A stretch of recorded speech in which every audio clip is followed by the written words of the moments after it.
Auzubillahiminash-shaytanir-rajim. Bismillahir-rahmanir-rahim. Assalamu alaikum, dear students. Once again, welcome to the series of our lectures.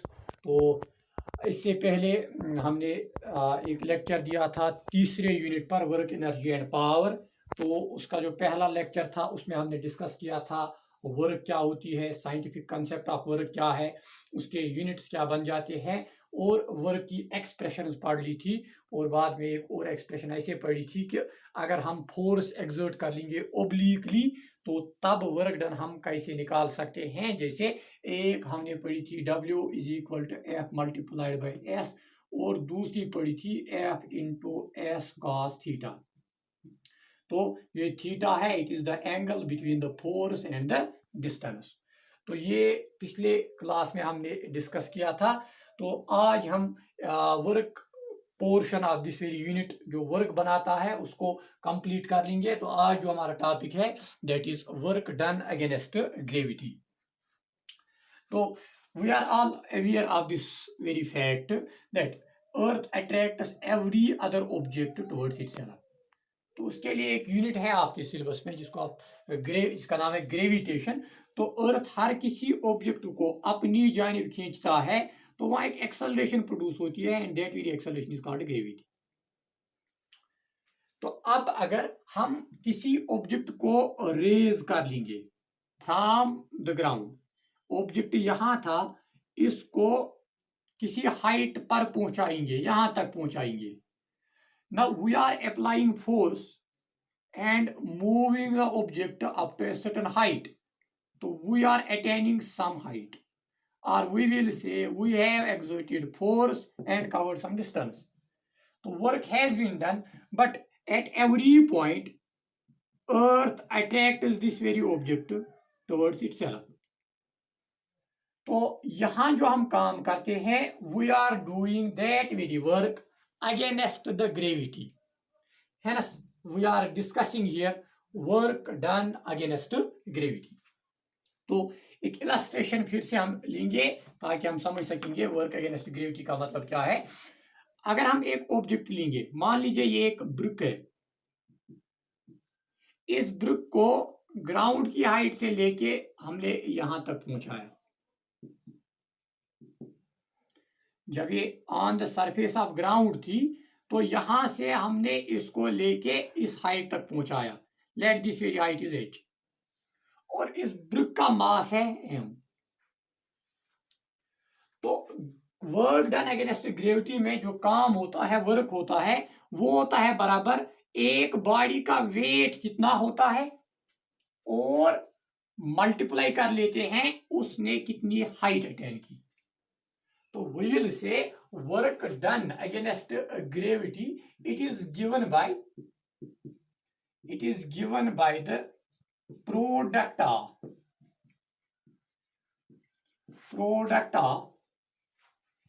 weight of an object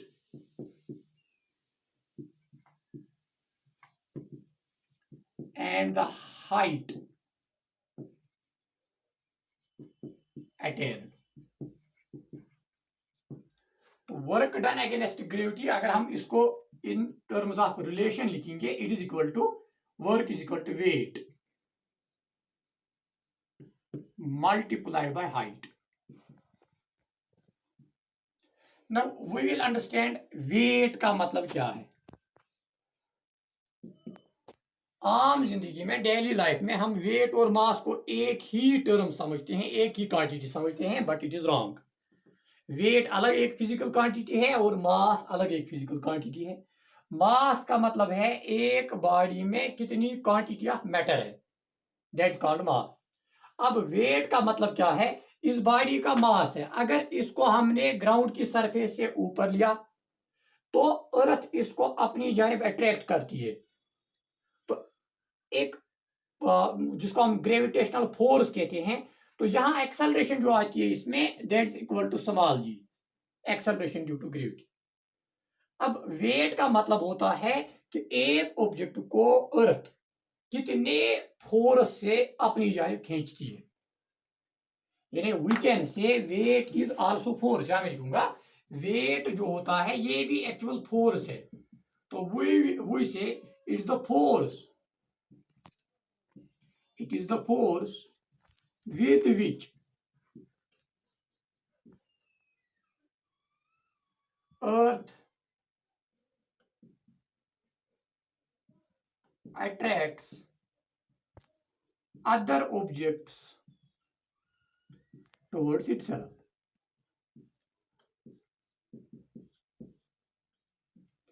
तो अब यहां हमने क्या समझा, wait actual फिर क्या है, क्या फोर्स। तो अगर आप न्यूटन सेकंड लॉ देखेंगे, F is equal to mass into acceleration. तो फोर्स, यहाँ फोर्स जो है वेट, इसको W से डिनोट किया जाता है, हम मैं इसे पहले लिखूंगा, वेट इज इक्वल टू, ये है फोर्स एक्चुअल, और इक्वल होता है mass of the body and the acceleration. Acceleration here is acceleration due to gravity, तो we will say it is acceleration due to gravity. तो यहां ये बन जाता है W is equal to, it is weight, weight is equal to mass of body m है into acceleration due to gravity को g से, हम स्मॉल g से डिनोट करते हैं। तो इस acceleration due to gravity g का value 9.8 metre per square second होता है। कभी कभार अप्रोक्सीमेटली आप लेते हो 10 मीटर पर स्क्वायर सेकंड। तो ये एक्सेलरेशन ड्यू टू ग्रेविटी का वैल्यू है, इसको आप वाइज से पढ़ोगे इन द यूनिट ग्रेविटेशन, तो वहां फिर से हम इसको डिस्कस कर लेंगे। तो यहां मैं फिर से आता हूं, तो वर्क डन जो आएगी that is equal to weight. अब वेट किसके बराबर है, mass of the body into gravity multiplied by height, यहां कितनी थी, h। तो this very relation W is equal to mg, h gives us the work done on a body against gravity. तो अब हमने देखा कि पहली इक्वेशन, पहली रिलेशन थी W is equal to F into S. This very applies when the angle is zero. W is equal to F S cos theta, इसमें से हम नेगेटिव, पॉजिटिव और जीरो वर्क निकाल सकते हैं। नंबर थर्ड रिलेशन जो अब हासिल हो गई, that is W is equal to mgh, यानी product of mass, gravity and height. इसमें से जो g का वैल्यू है ये कांस्टेंट लिया जाता है 9.8, या approximately sometimes you will use 10, और मास ऑफ द बॉडी गिवन होगा और हाइट ऑफ द बॉडी भी गिवन होगी। तो यहां तक ये बन जाता है वर्क डन अगेंस्ट ग्रेविटी। अब इस पर हम देख लेंगे, आपकी किताब में एक न्यूमेरिकल है, तो मैं इसको रब कर, तो एक न्यूमेरिकल है आपकी बुक में, calculate the work done against gravity, work done against gravity by raising a body of mass 40 kg up to a height of 5 meter above the ground। तो ये इस पे एक न्यूमेरिकल है। तो अगर इस न्यूमेरिकल को सॉल्व कर लेंगे तो बड़ा सिंपल सा न्यूमेरिकल है ये। मास ऑफ द बॉडी किसके बराबर है, 40 kg। मास गिवन है किसके बराबर, 40 kg, और हाइट किसके बराबर है, 5 मीटर। अब तीसरी टर्म जो है that is acceleration due to gravity. तो g का वैल्यू होता है 9.8 मीटर पर स्क्वायर सेकंड, और sometimes you may have given use 10 metre per square second. तो वी विल यूज 9.8, तो I will write therefore work done is equal to m into g into h। तो value substitute कीजिए, mass of body कितना है 40, g का value 9.8 और height अटेनेड कितनी है 5। तो W is equal to 40 multiplied by 5 into 8 हुआ 40, 4 कैरी बन गए, 5 9 45, तो ये बन जाएगा 49.0। तो W is equal to 0, 4 into 9 हुआ 36, 4 इंटू 4 हुआ 16, 16 प्लस 3 हुआ 90, 1960, and what it will be joules। तो work done will be 1960 joule. ऐसे न्यूमेरिकल्स पूछे जा सकते हैं इसमें से, तो ये एक न्यूमेरिकल है आपकी टेक्स्ट में। अब एक और बात ये कि आपने देखा work done is equal to mass into gravity into height. तो हर कोई रिलेशन वैलिड होती है और उससे यूनिट्स बराबर आने चाहिए। वर्क के यूनिट्स ऑलरेडी आपने पढ़े क्या है, जूल है। तो हम यहां से देख लेंगे क्या ये जूल के बराबर आ जाएगा। मास का यूनिट सब्स्टिट्यूट कीजिए, मैं आपको समझा रहा हूं कि इस रिलेशन से अगर यूनिट्स निकालने होंगे क्या वो जूल के बराबर आते हैं, तो we will substitute the units. Mass का यूनिट क्या है, किलोग्राम। जी ग्रेविटी, ग्रेविटी क्या है, एक्सेलरेशन, तो इसका यूनिट क्या बन जाएगा, metre per square second. Into height, तो हाइट जो है इट इज अगेन मीटर, तो it becomes kilogram metre per square second. आप इसको क्या लिख सकते हो, force, and that is newton. और साथ में क्या है, मीटर, तो it again becomes newton metre. तो हमने ऑलरेडी पढ़ा वो किसके बराबर होता है, जूल के बराबर। या इस तरह से भी आप इसको कर सकते हैं, आपको आया kilogram metre per square second into metre.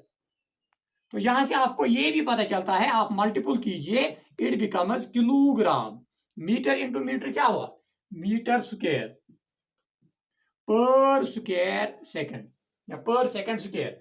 तो आपको कभी ये भी पूछा जा सकता है, kilogram metre square per square second represents, what it represents, it again represents joule.